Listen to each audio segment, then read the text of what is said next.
Hello and welcome to the Evercade Retreat.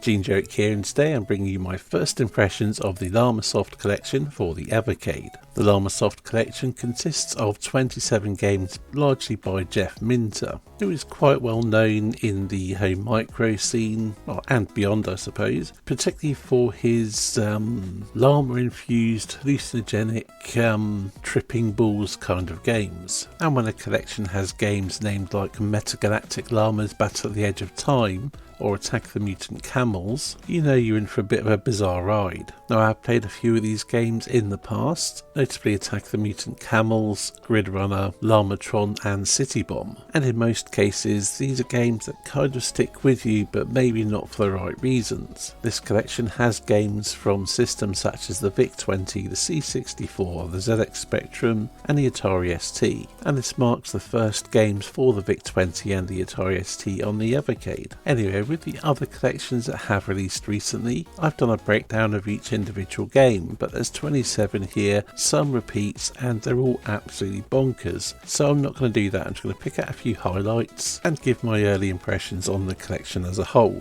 So first up is Abductor, which kind of sets out the stall a little bit. It's like a fusion of Defender and Centipede. It's pretty good, especially considering the hardware it was originally developed for, which I believe was the VIC-20 in this case. It's fast and frantic, I suck at it, and I think I quite like it. Maybe. Next up is Grid Runner, and there are two versions of this on the collection, one being the C64 version, one being the VIC-20 version, I believe, as well as the Atari ST version Super Grid Runner. So that's three really. Anyway, it is a single screen shoot 'em up with elements of Centipede combined with a grid and some lasers trying to pick you off, and it's a game where it starts off quite hard for you to keep track of everything you need to monitor, react to. And again, this is a common thing with Jeff Minter's games. There's often a lot going on. Sometimes the balance is right, sometimes it's not. And I think Grid Runner is one of the ones that gets it right. It might not look like much, but it's a good fun game here once you get to grips with reading the screen. So next up is Metagalactic Llamas Battle at the Edge of Time, and again there are two versions of this, and I'm not quite sure how to explain it. You have a camel or a llama at the bottom of the screen and you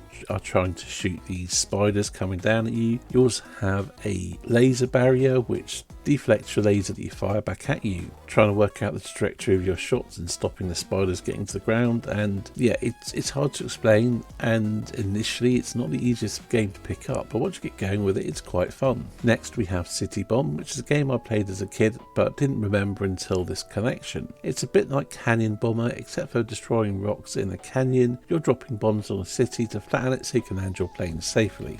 Yeah.